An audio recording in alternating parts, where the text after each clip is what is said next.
nosotros somos del servicio de pediatría. Vamos a presentar un lindo casito. Gracias a todos por estar, por el tiempo, porque la verdad que nos están brindando un tiempo valioso.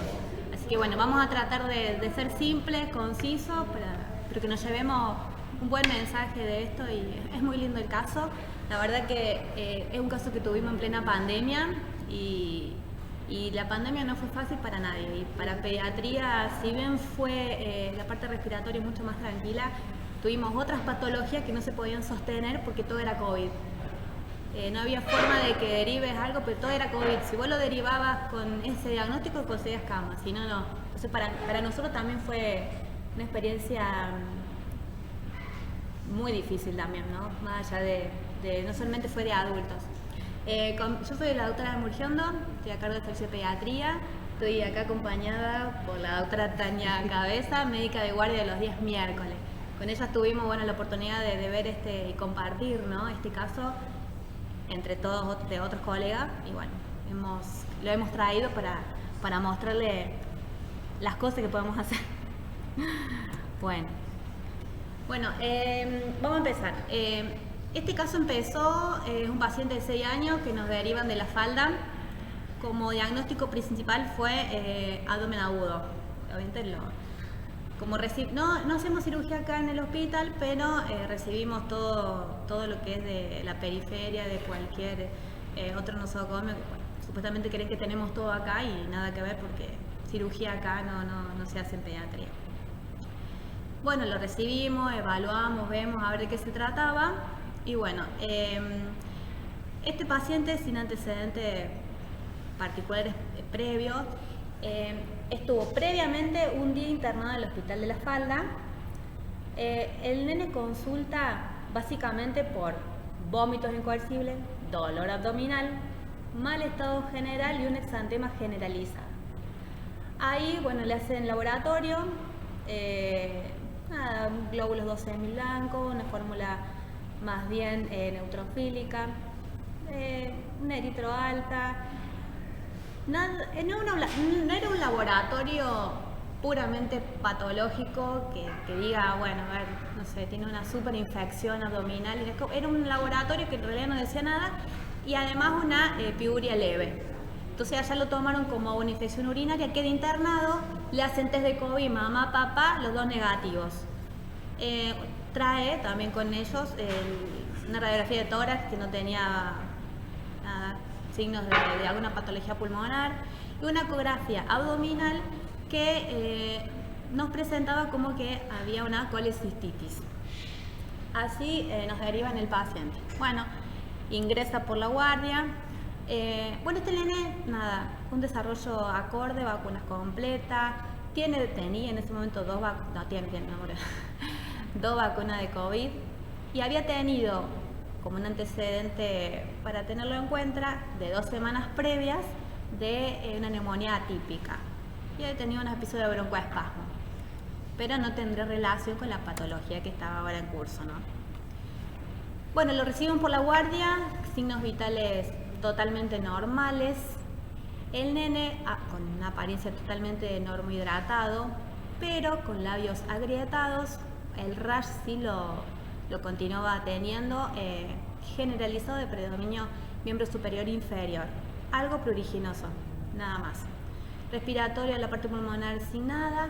Desde el aspecto neurológico tenía un leve letargo, un leve decaimiento, una hipoactividad que en realidad tampoco era muy significativa. El abdomen, un abdomen plano, no estaba distendido para nada, muy tenso y doloroso la palpación, superficial, o sea, ni siquiera dejaba palpar. Pero los puntos dolorosos que por ahí siempre buscábamos, como justo Burne, Murphy, Bloom, algo de eso no tenía nada. Entonces desconcertaba un poco, pero lo tomamos como el abdomen en sí era muy doloroso y estaba muy tenso. Le repetimos al laboratorio. Acá sí, en el laboratorio de ingreso que hacemos acá, ya se encuentran valores que sí son significativamente mucho más llamativos, con aumento de los glóbulos blancos, disminuyó el hematocrito, la hemoglobina, las plaquetas se mantuvieron iguales, una PCR alta de 182, función renal conservada y función hepática con aumento de los valores, bilirrubina, GOT, GPT. La función de la coagulación estaba conservada. La orina, si bien ya tenía 24 horas previa de tratamiento con antibiótico en la falda, seguía siendo patológica y mucho más patológica de lo que había tenido en el ingreso de la falda. Ya ahí tenía 35-40 leucocitos por campos, sangrados, cilindro granuloso y cuerpos cetónicos, puro bilinógeno y bilirrubina en orina. Bueno, tomamos todos los cultivos. La verdad que lo que nos llamaba mucho la atención es que le dolía demasiado el abdomen y no particularmente la zona de hipocondrio derecho, que podíamos pensar que es algo más bien hepático por todo lo que parecía. A la vez teníamos que estábamos pensando también, pero tiene una orina muy patológica. Bueno, le hacemos un ataque de abdomen por las dudas, que ya haya derrame, en realidad no estábamos comiendo un abdomen agudo quirúrgico. Lo único que salió en el ataque de abdomen es una dilatación vesicular y nada más. Entonces, bueno, quedamos un poquito más tranquilos, lo tratamos como una colecistitis. Antibiótico, hidratación y vamos a esperar. Bueno, como tenía esta rash, le agregamos un antialérgico y nada más. Y bueno, lo esperamos. Al otro día 24, queda internado en el servicio, lo reevaluamos al otro día, a la mañana, y la verdad que clínicamente el paciente neurológicamente estaba muy soporoso, con tendencia al sueño, refería muchísimo dolor abdominal y siempre generalizado, no era puntual, siempre se mantuvo febril, desde el ingreso estuvo febril, solamente tuvo un registro febril en la falda y nada más, negaba síntomas urinarios, de otra cosa, o sea, él solamente te decía que le dolía la panza, nada más. Seguía con el rash, empezó con un tinte ictérico marcado, ¿no? Y muy decaído. Signos vitales se mantenían totalmente normales, buena saturación, mecánica respiratoria, todo bien. Hacemos de nuevo la consulta con cirugía porque la verdad que el abdomen era claramente muy doloroso y la verdad que no nos decía nada, o sea, el laboratorio tenía valores altos, como de que había un proceso abdominal, pero la verdad que no nos decía nada. La ecografía de la falda tenía dilatación vesicular, acá la TAC también, no había líquido libre. Así que bueno, volvemos a hacer la consulta con cirugía. Para ellos no era si bien no era un abdomen agudo quirúrgico, tampoco era un síndrome de colegociano ni una colecistitis, porque no. Y la verdad que clínicamente estábamos en la duda, ¿no?, de qué es lo que era. Bueno, pedimos la derivación a Córdoba, plena pandemia, como un abdomen agudo, porque la verdad no le encontramos explicación, pero el dolor abdominal lo tenía, o sea que algo tenía. Pedimos cama, no conseguimos cama, estuvimos, no sé, 18 horas llamando a derivación para que nos consigan cama en Córdoba. Plena contingencia respiratoria, dirá en pediatría, lo más difícil que hay encontrar derivación. Bueno, no fue el mejor momento para este chico. Bueno, ¿qué nos pasó acá? El chico tenía un deterioro neurológico más el abdomen muy doloroso, afebril, y la verdad que no nos cerraba nada. Tuvimos que reevaluar de nuevo al paciente. ¿Qué hicimos? Reevaluamos anamnesis desde el principio, desde la neumonía más o menos, y para ver atar cabo, porque la verdad que no cerraba la clínica. Y el examen físico tampoco, porque decimos, a ver, tampoco nos decía nada, pero a la vez nos decía un montón. El laboratorio nos decía mucho, pero nada concreto. Entonces, bueno, dijimos, bueno, vamos de nuevo, empecemos de nuevo. Cuando algo nos cierra, hay algo que nos estamos perdiendo, hay algo que no nos dimos cuenta, que lo pasamos por alto, volvimos de nuevo. Hacer toda la anamnesis de nuevo. La anamnesis se seguía manteniendo más o menos lo mismo, y reevaluamos de nuevo todo el paciente, los desvestimos todo y arrancamos de nuevo. Y bueno, como resumen, los signos vitales siempre sin cambios, normales. Después de apariencia, era un paciente hipoactivo, pálido, del aspecto mal estado general, no se levantaba de la cama, no caminaba, estaba tirado, soporoso. La verdad que vos le querías hablar y se comunicaba con mucha disartria, mucha dificultad. Él decía como que le dolía la boca, que no podía abrir la boca, que no podía hablar porque no podía abrir la boca. La mamá dice que nunca se levantó desde que entró a la internación, que se levantaba a orinar, todo, pero o sea, que no se podía levantar ni a orinar, nada, le costaba muchísimo, hasta que después empezó a hacer en el papagayo. Y presentó fiebre, presentó fiebre 48 horas. ¿Y qué te decía él? Que le duele todo el cuerpo. Era lo único que decía, me duele todo el cuerpo, ya no era el abdomen, se le dolía todo el cuerpo. Entonces, el aspecto neurológico teníamos un en mal estado, como que había un foco neurológico para pensar, le dolía todo el cuerpo, estaba normo hidratado, pero la boca estaba un poco agrietada. Le hicimos examen neurológico y encontramos signos de supuestamente un toque de meningio. Tenía rigidez de nuca, Kerwin, Brusicki. Las pupilas estaban bien, no lo podíamos parar, no se mantenía parado, tenía extrema debilidad en miembro inferior. Los reflejos estaban bien, pero la verdad que era muy difícil valorar los reflejos porque le dolía tanto todo que no lo podíamos ni tocar. La fuerza en sí de lo que él podía moverse era prácticamente un paciente que estaba tirado y no se podía levantar. ¿Qué le pasó? ¿Qué le pasó en esta tan mala evolución y no le podíamos encontrar el diagnóstico? Ya la boca estaba muy roja, estaba lleno de aftas y toda agrietada. Seguimos inspeccionando, encontramos edema en las manos y en los pies muy marcados, que pensábamos que se había infiltrado la vía y después nos dimos cuenta que eran pies, manos, bilateral, o sea, completo. El abdomen ya estaba distendido, estaba blando, ya no estaba tenso, lo podíamos palpar, deprimirlo, pero intenso dolor. Pero bueno, en el examen general que logramos recabar no le podíamos tocar nada, o sea, era una alodinia que impresionante, un estímulo al nada de tocarlo le dolía todo, entonces no entendíamos esa hipersensibilidad que presentaba. Bueno, pedimos nuevo laboratorio. Para mejor estábamos peor que nunca, seguían subiendo los blancos, disminuía el hematocrito, la hemoglobina, los reactantes de fase aguda, gases seguían normales, la función renal normal. Y bueno, empezamos a abrir un poco el abanico, ya pedimos procalcitonina, que estaba súper aumentada, dímero D en 2058, que era una locura, iono normal. Ya bueno, ahí ya estamos abriendo un poco más y pedimos un ataque cerebro, un abdomen también por si nos estaba pasando algo, todo era normal. O sea que era un paciente que parecía que, la verdad que estábamos desconcertados, teníamos mucha clínica, ya teníamos mucho de laboratorio sugestivo de que obviamente algo andaba mal, pero no podíamos cerrar bien. Entonces bueno, nos pusimos a pensar y bueno, no sé, ¿a alguien se le ocurre algo? ¿Qué hubieran pensado? ¿Qué hubieran hecho? ¿Alguien tira algo así? ¿Les sugiere algún diagnóstico? ¿La función renal fue deteriorando? No, siempre se mantuvo normal.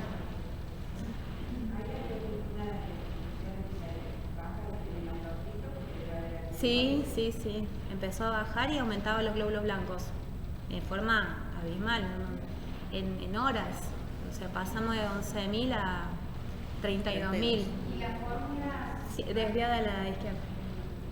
Y los reactantes de fase aguda también aumentando. ¿Hicieron punción lumbar? No le hicimos punción lumbar. Hasta ahí no. ¿La bilirrubina era predominio indirecto o directo? Indirecto. ¿Cómo?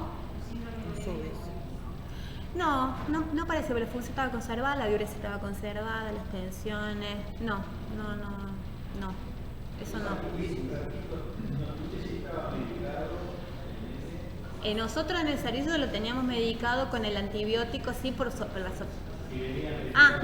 no. Le habían hecho cefalotina, ¿Cómo? Estaba todo cultivado. Hasta ahí venía todo negativo, los cultivos. Del uro y del hemo venía negativo. Abdominal, hacer una colecitritis no cierra de ingreso con las partes hemopnóticas, una vesícula de sin paredes, sin barrugía, sin vía dilatada, por más que esté ese grupo de desconocidos, suponete por lo menos el boleto que tendría que estar dilatado, la pared de la vesícula se roza con colecitritis. Claro, no nos cerraba nada. Solamente estaba distendida, que eso capaz que es un tema de una hipotonía vesicular funcional, pero no da para un dolor colecitis ventral y por el Y aparte el abdomen era todo lo doloroso, no es que vos le hacías el Murphy. el abdomen, en la TAC no había líquido libre. Nada. Lo único que decía la TAC, encima se comió 2 TAC, era la distensión de la vesícula, nada más. ¿Y él tenía una catarsis normal? Normal, igual estaba sin comer, había hecho una deposición el primer día de ingreso y nada más, porque igual no estaba comiendo nada, no se podía alimentar el nene, nada. Estaba súper tirado. ¿Lo hicieron mal lógicamente? No, fue feriado en ese momento, no tuvimos oportunidad. Igual no lo hubiéramos. ¿Pensaron una Kawasaki? Sí. Ujú. Sí, ahí estamos, por ahí andamos. Sí. Entonces, bueno, ya más o menos habíamos tenido una idea de eso y bueno, y empezamos. Primero, diagnóstico que se nos ocurrió, el primero de todo fue enfermedad de Kawasaki. Porque tenía mucho de Kawasaki, tenía el edema, tenía prácticamente toda la clínica, nada más que tenía otras cosas que nos hacían dudar. Una de esas, el antecedente de la neumonía, que fue atípica y estaba en auge el COVID. Kawasaki con PIMS, que es una respuesta inflamatoria multisistémica por el COVID, se parece mucho a Kawasaki.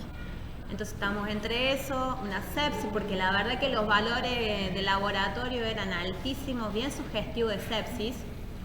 Entonces no sabíamos qué era tanta la mezcolanza que la verdad que llegó un momento que todo podía ser. También hicimos la diagnóstico diferencial con meningoencefalitis por este tema de la rigidez y el síndrome meningio que parecía que estaba este nene. Además estaba nauseoso, pero digo, es como que se entraba a mezclar muchos síntomas y la verdad y bueno, y también hicimos una diagnóstico diferencial con Guillain-Barré, por eso voy a parar, porque la debilidad del miembro inferior era muy más marcada que la superior. Entonces, entre ese conjunto, bueno, que nos pusimos a pensar y nos quedamos con algo de eso. Pedimos la derivación y sí, la derivación la hicimos con un PIMS, una sospecha de síndrome post-COVID, y al toque conseguimos cama. Pero sí, como nosotros, como médicos, pensamos que como primer diagnóstico era síndrome de Kawasaki, pero como síndrome de Kawasaki tampoco estábamos tan del todo seguros y podía ser un PIMS y por ahí tiene otro tratamiento diferente a Kawasaki que no tenemos en el hospital, lo derivamos por eso. Y lo derivamos y conseguimos la derivación al toque y bueno, después ya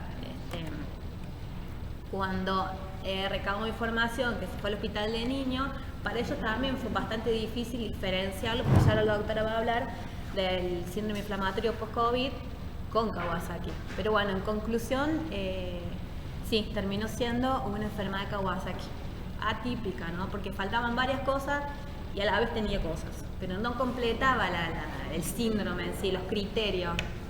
No sé mucho, pero tenía 2 vacunas de COVID.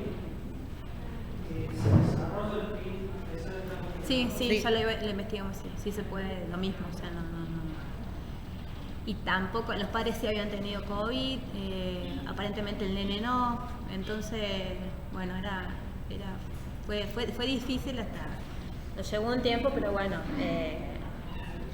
logramos unir, pero la verdad que nos sorprendía más que todo, el tema de que del dolor abdominal tan marcado, este dolor tan generalizado y este síndrome meningio que parece que se habrá asociado, ¿viste? Como que pero bueno, cuando unimos cosas dijimos, no, me parece que o es PIMS o es Kawasaki, por eso no lo punzamos, por eso no creímos que iba a ser necesario punzarlo.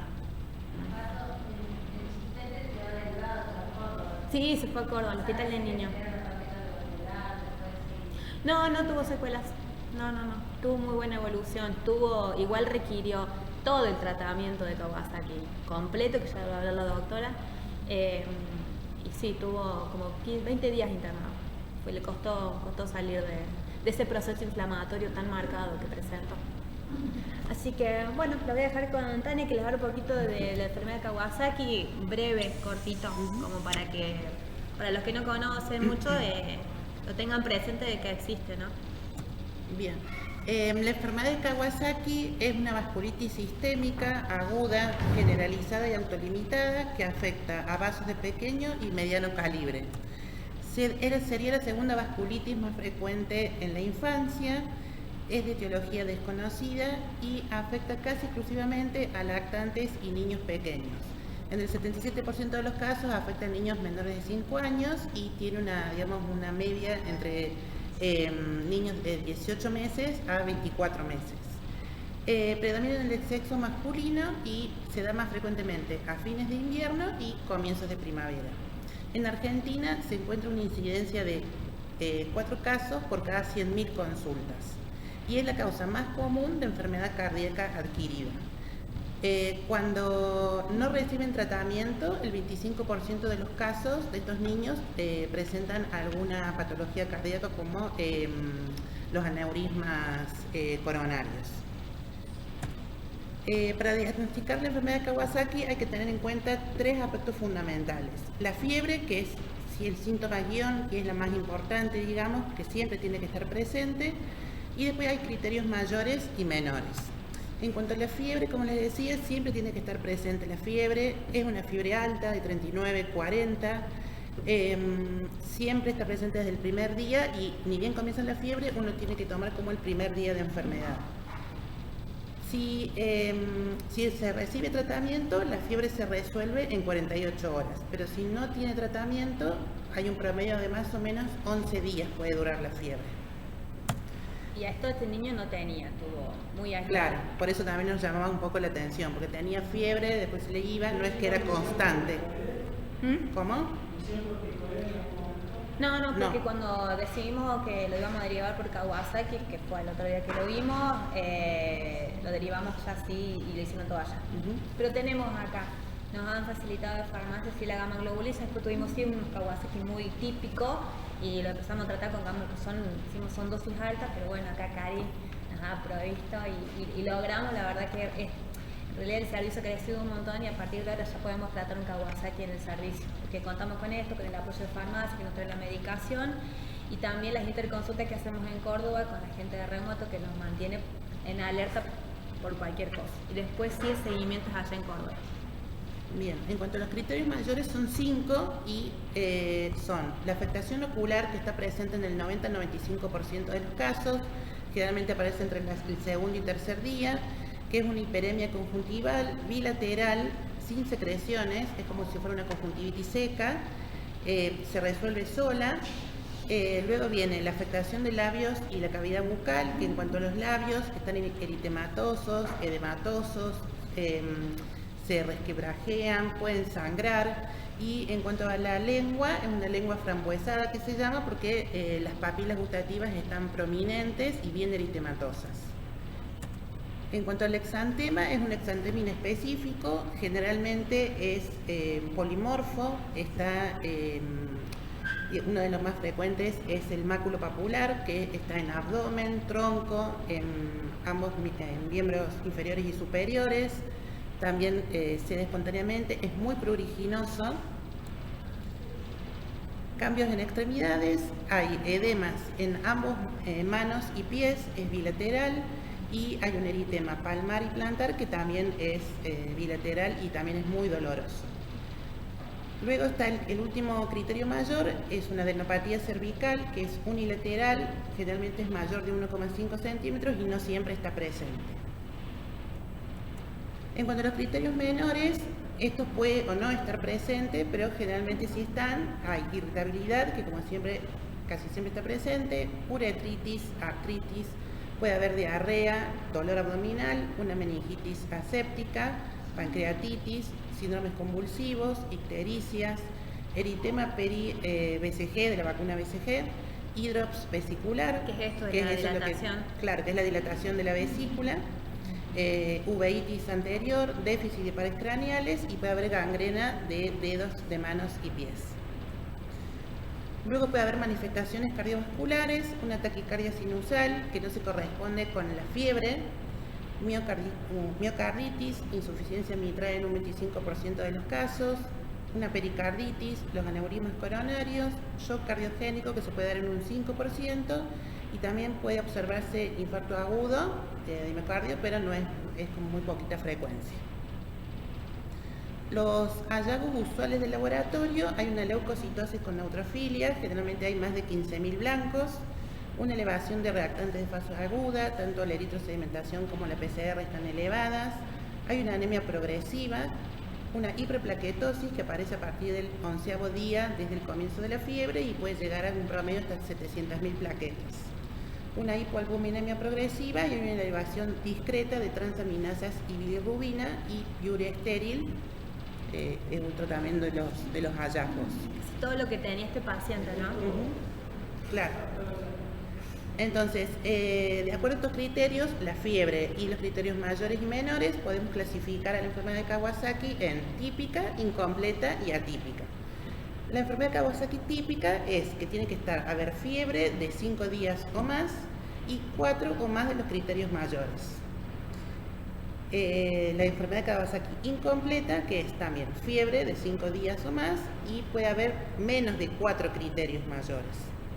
Y la atípica es la fiebre más 4 o más criterios mayores y a su vez también los otros criterios menores o los síntomas inusuales que acabamos de decir hace un ratito. Que tenía más de los inusuales que los típicos. Claro, por eso era... Por ahí, que es lo raro de este caso. Claro. Entonces, como decíamos, para la Kawasaki típico, entonces fiebre más 4 de los siguientes criterios mayores que hemos dicho: alteración de la mucosa, los cambios oculares, exantemas, cambios en extremidades y la adenopatía cervical. La incompleta, fiebre, habíamos dicho, más menos de 4 de los siguientes criterios mayores, estos que nombramos hace un ratito. Y la típica, que era fiebre más los criterios mayores más los otros criterios. Y esto es lo que tiene diferencia también, que si bien están todos los criterios, el tener presente el tema de la fiebre, este nene no era una fiebre persistente, tuvo 2 picos febriles y nada más, y un antecedente 4 días, entonces también no entraba entre los criterios y por eso también la duda, y lo pensábamos como PIMS, ¿no?, al diagnóstico. Entonces, nuestro pacientito tenía, llegamos a la conclusión de una enfermedad de Kawasaki atípica porque tenía la fiebre y 4 de los criterios mayores, que era la alteración de la mucosa, los cambios oculares, el exantema y los cambios en extremidades. Los hallazgos clínicos, aparte los otros, eran la irritabilidad, la leve ictericia, el dolor abdominal, hidrops vesicular, tenía anemia porque tenía una hemoglobina de 10, una leucocitosis con neutrofilia, más de 24.300 blancos con una neutrófilos absolutos en 93%, la PCR elevada que llegó a 206 y las transaminasas y la bilirrubina ligeramente aumentadas. La evolución del cuadro clínico: hay 3 fases evolutivas, que está la aguda, que son los primeros 10 días, y la subaguda del día 11 al 25, y la de convalescencia hasta el día 60. Los estudios complementarios: además del laboratorio, hay que pedir también ecografía abdominal, radiografía de abdomen, tomografía, digamos, todo lo que uno puede llegar a contar, dependiendo también, ¿no es cierto?, y necesitar de los síntomas que tenga el paciente. Siempre tiene que tener una valoración por oftalmología, y en cuanto a los estudios cardiológicos, hay que hacerle un electrocardiograma justo en el momento del diagnóstico, y un ecocardiograma se realiza también en la primera semana, en la segunda, en la sexta y en la 8ª semana desde el inicio de la enfermedad. Cuando aparecen si es que hay cambios, patologías cardíacas, el ecocardiograma hay que hacerlo una vez a la semana, el control. El tratamiento: el niño siempre debe estar internado, porque el objetivo, digamos, es evitar el daño de las arterias coronarias. ¿En qué se basa el tratamiento? Es en hacer infusión de gamma globulina, que se tiene que hacer, por lo menos intentarlo, hacer dentro de los primeros días de la enfermedad. Es una infusión única a dosis de 2 gramos por kilo, se hace durante 12 horas y siempre se hace una premedicación con difenhidramina a 1 miligramo kilo. Generalmente, digamos, para ver si, digamos, el tratamiento fue exitoso, la fiebre debería desaparecer en 48 horas. Si esto no es así, se puede volver a hacer otra infusión de gamma globulina. Si no cede la fiebre, se puede ya hacer pulsos de corticoides. Y siempre también se acompaña con el ácido acetilsalicílico a dosis antiinflamatorias, 80 miligramos kilo día, cada 6 horas, hasta que el paciente permanezca febril entre 48 y 72 horas, y luego se va disminuyendo la dosis a dosis antiagregante de 2 a 5 miligramos kilo día en dosis única durante 6 a 8 semanas. Siempre mientras antes se empiece con el tratamiento de gamma globulina, menos riesgo de complicaciones coronarias, siempre. Y mejor evolución de siempre. Mientras más rápido se hace el diagnóstico, se empiece con la gamma globulina, siempre mejor evolución para el chico, ¿no? Entonces, si todavía andamos bien, Ya estamos. ya terminamos. Frozen. ¿Bien?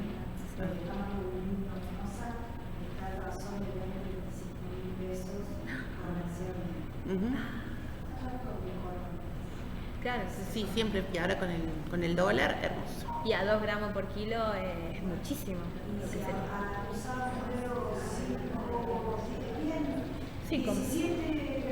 sí, como 17 ampollas. Sí, es un tratamiento caro. Es un tratamiento caro. Y no le digo si hay que repetirlo. Claro, No le digo si hay que repetirlo. claro, que a veces lo tienen que hacer 2 veces. Bien. En cuanto a los diagnósticos diferenciales, hay varios, pero se los vamos solamente a nombrar y nos vamos a detener en el síndrome multisistémico inflamatorio secundario a COVID, que es porque también fue el otro, digamos, motivo también del otro diagnóstico diferencial, que también por eso lo derivamos. Hay procesos infecciosos, bacterianos o virales, que pueden ser adenovirus, parvovirus, citomegalovirus, virus Epstein-Barr, herpevirus. Las enfermedades mediadas por toxina, la escarlatina, el shock tóxico, patologías reumáticas como la artritis idiopática juvenil de inicio sistémico, con reacciones inmunitarias como el síndrome de Stevens-Johnson, la enfermedad del suero y, como decía, el síndrome multisistémico inflamatorio secundario a infección por COVID. Este síndrome se da en niños y adolescentes de 8 a 18 años y tiene que estar siempre también fiebre mayor de a 3 días. Y 2 de los siguientes, digamos, síntomas. Puede haber una erupción cutánea, la conjuntivitis bilateral es no purulenta o sin secreciones. También hay signos de inflamación mucocutánea, oral en manos o pies. Puede haber hipotensión o shock. Y hay características también de disfunción miocárdica, pericarditis, valvulitis o anomalías coronarias. Hay elevación de la troponina, del dímero D. Que tenía aumentado, muy aumentado Claro, este teníamos paciente, en ¿no? este caso, sí. Claro, sí se puede, sí. Estuvimos investigando porque viendo, conociendo, ¿no? Estudiando el tema del PIMS, nos daba también mucho para PIMS, compartido con Kawasaki, entonces eso es lo interesante, y el dímero sí se puede aumentar también, porque como es una enfermedad inflamatoria también lo puede aumentar como el... No, es inflamatorio, puramente inflamatorio vascular. También hay síndromes gastrointestinales, diarrea, vómitos y dolor abdominal. Hay los marcadores elevados de inflamación como la eritrosedimentación, la proteína C reactiva y la procalcitonina. Claro. Y obviamente no tiene que haber ninguna causa, ¿no es cierto?, de inflamación, incluida la sepsis bacteriana, los síndromes de shock estafilocóccicos o estreptocóccicos. Y por supuesto, lo más importante, que tiene que haber habido una evidencia, ¿no es cierto?, de COVID, con una PCR, test de antígeno o serología positiva, o con algún contacto estrecho que haya tenido el paciente que sea confirmado de COVID, ¿no es cierto?, 4 semanas previas al inicio de los síntomas. Claro, y con este nene no sabíamos bien, porque los padres habían tenido COVID, a lo mejor había tenido COVID el nene, no se había hecho la serología en el test rápido, tenía la procalcitonina altísima, entonces bueno, vimos que son muy parecidos. En cuanto al PIMS, hay 3 subfenotipos. El más común, que es el que generalmente vemos, que es, digamos, cuando hay un estado inflamatorio, febril, obviamente siempre asociado al COVID, con fiebre persistente, puede haber síntomas leves y marcadores inflamatorios elevados, digamos, sin compromiso sistémico. El fenotipo Kawasaki-like, que puede ser completo o incompleto, sin shock. Y los pacientes ya cuando ya es el PIMS ya severo, digamos, cuando hay shock vasodilatador refractario, shock cardiogénico, hay un estado hiperinflamatorio ya con el compromiso multisistémico. Entonces, las diferencias entre el PIMS y la enfermedad de Kawasaki es que, como decía, en el PIMS tiene que estar el antecedente de infección por COVID positivo, ¿no es cierto?, o por contacto estrecho positivo, 4 a 6 semanas previas del inicio de estos síntomas. Los pacientes con PIMS presentan más clínica digestiva y neurológica, así como también hay mayor incidencia de miocarditis y disfunción cardíaca, y hay elevada marcada de la ferritina junto con citopenias, siendo característica de linfopenia y la plaquetopenia. Y en el Kawasaki hay leucocitosis y hiperplaquetosis. Y terminamos. Ya no sé. Así que